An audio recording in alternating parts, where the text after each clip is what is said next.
ہمارے بزرگ ہمیں یہ سبق دیتے ہیں کہ کسی دوست کو بھی راز اتنا ہی دو کہ اگر کل وہ دشمن بن جائے نا تو کم از کم پھر وہ تمہاری مجبوریوں کا کوئی فائدہ نہ اٹھائے. بہت جلدی اعتماد کرنا. اور بعض لوگ تو ایسے ہیں اتنے کمزور دل کے ہوتے ہیں کہ اپنے گھر کے اندر جو چیزیں ڈسکس نہیں آج تک کی وہ دوستوں میں کر بیٹھتے ہیں اور جلدی سے اس کا اظہار کر بیٹھتے ہیں. اب دل کرتا ہے کہیں کوئی عوامی کونا ہو, کہیں چھپیں, کہیں دور جائیں. یہ دور نکتہ چی ہے. کہیں چھپ کے بیٹھ جا, جس دل میں تو مکی ہے وہیں چھپ بیٹھ جا. بلے شاہ بھی رو پڑتے. سارے لوگ ہاتھ چومتے ہیں, پیار کرتے ہیں, بڑا کچھ کرتے ہیں. وہ کہتے ہیں کبھی کبھی نفس بڑا تنگ کرتا ہے تو دل کرتا ہے کہ اٹھ بلیا, چل اوتھے وسیے او جتھے وس دینی سارے ینے. نہ کوئی ساڈی ذات پچھانے تے نہ کوئی سانو. اور اعلیٰ حضرت کہتے ہیں او بے نشانوں کا نشان مٹتا ہی نہیں, ہمارا مٹتے مٹتے بھی نام ہو ہی جائے. کوئی ضروری ہے نام یاد رکھا جائے. کبھی کبھی سکون ملتا ہے, آنسو نکل آتے ہیں. کیا بات کر دی یار, کمال نہیں ہو گئی. آدمی تھا کبھی اس طرف گیا ہی نہیں تھا. ڈھیروں لوگ ہیں جو نہیں مسجد جاتے. الہاکم التکاثر حتی زرتم المقابر. اللہ فرماتے ہیں کہ تمہیں دولت کی ہرس نے اتنا عجیب الجھا دیا کہ قبروں تک پہنچ گئے تم.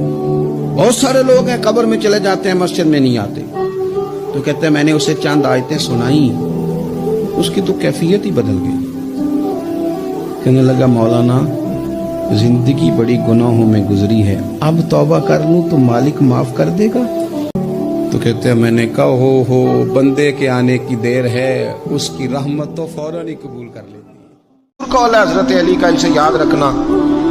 آپ فرمایا کرتے تھے علم جو ہے وہ مال سے ہمیشہ بہتر ہے. ایک شخص نے کہا حضور تھوڑی سی بات کھول دیں, تو آپ فرمانے لگے مال تو فرعون کی وراثت ہے اور علم نبیوں کی وراثت ہے. میرے مالک, ہمیں مسلمان پیدا کیا اور اتنی نعمتوں سے نوازا. اے معاف کرنے والے ہمارے رب, ہمارے اہل و عیال, قوم, ریاست اور تمام مسلمانوں کی حفاظت فرما. ہم پر اپنی رحمت نازل فرما. ہر مشکل میں ثابت قدم رہنے کا حوصلہ عطا فرما. بے شک تو ہر شے پر قادر ہے. جگہ کبھی بچوں کے ساتھ پیپر دلوانے, استاد کو اجازت نہیں دیتے. کہتے ایگزامینر اور آئے گا کوئی, جس نے پڑھایا ہو اسے اجازت نہیں کہ تو جا. ابا جی کو اجازت نہیں ہوتی کہ وہ ایگزامینیشن ہال میں جائے, وہاں تو کوئی اور لوگ آتے ہیں. یہ بھی عجیب سبق ہے نا کائنات کا کہ سارے تعلیم و تربیت کے اسباق بھی حضور پڑھائیں, رنگ بھی سارا حضور ہی بتائیں, اور قبر کے سوالات بھی سارے ہمیں حضور بتا دیں, اور جب پیپر ہونے لگے تو سراہنے بھی کھڑے ہو جائیں. اور اگر محبت اخلاص والی ہو, پیار والی ہو, عقیدت والی ہو, تو حضرت ابو ذر غفاری نے تو کہا تھا یا رسول اللہ اگر بندہ کسی نیک بندے سے پیار کرے, نہ اس سے مل سکے نہ اس طرح کے کام کر سکے, پھر بھی کوئی نتیجہ نکلے گا, تو حضور نے فرمایا پیار خالص کرے, اللہ قیامت کے دن دونوں کو جمع فرما دے گا. کریم ہے نا محبوب, لاجپال ہے نا محبوب, عطائیں کرنے والے ہیں نا محبوب. کون دیتا ہے دینے کو منہ چاہیے, دینے والا ہے سچا ہمارا نبی. محبوب فرماتے ہیں میں مومنوں کی جانوں سے بھی زیادہ قریب ہوں. اگر میرا کوئی مسلمان مومن, میرا امتی فوت ہو جائے اور اس کے ذمہ قرض ہو تو مجھ سے آ کے لے لینا, میں اپنے امتی کا قرض ادا کر دوں گا. کہ میرے نبی پاک کی مسجد, آپ یقین کریں آج بھی اس مسجد میں جائیں نا تو یوں لگتا ہے جیسے انسان بچھڑا ہوا تھا یہاں سے, اپنے گھر آ گیا ہے. یوں لگتا ہے کہ جیسے نا کوئی آغوش مادر ہے جس نے اپنے دامن میں چھپا لیا. یوں محسوس ہوتا ہے کہ یہ مسجد ہے جہاں پہنچ کر سارے دکھ ختم ہو گئے. اس مسجد میں بیٹھ کر میرے نبی پاک نے غلاموں کو دین سکھایا. میں بڑی دیر سے نا کافی عرصے سے ایک بات بڑی شدت سے محسوس کرتا ہوں کہ ہماری طبیعتیں جو ہیں وہ تیزی سے تلخ ہو رہی ہیں. اختلاف رائے تو بالکل پسند ہی نہیں کرتے آج کے دور میں لوگ, اور ہمارے مزاج کے خلاف جو شخص جاتا ہے چند باتیں اکٹھی کر کے ہم اس کے ساتھ عداوت پیدا کر لیتے ہیں. آج تم کسی کا پردہ رکھ لو, کل وہ تمہارا رکھ لے گا.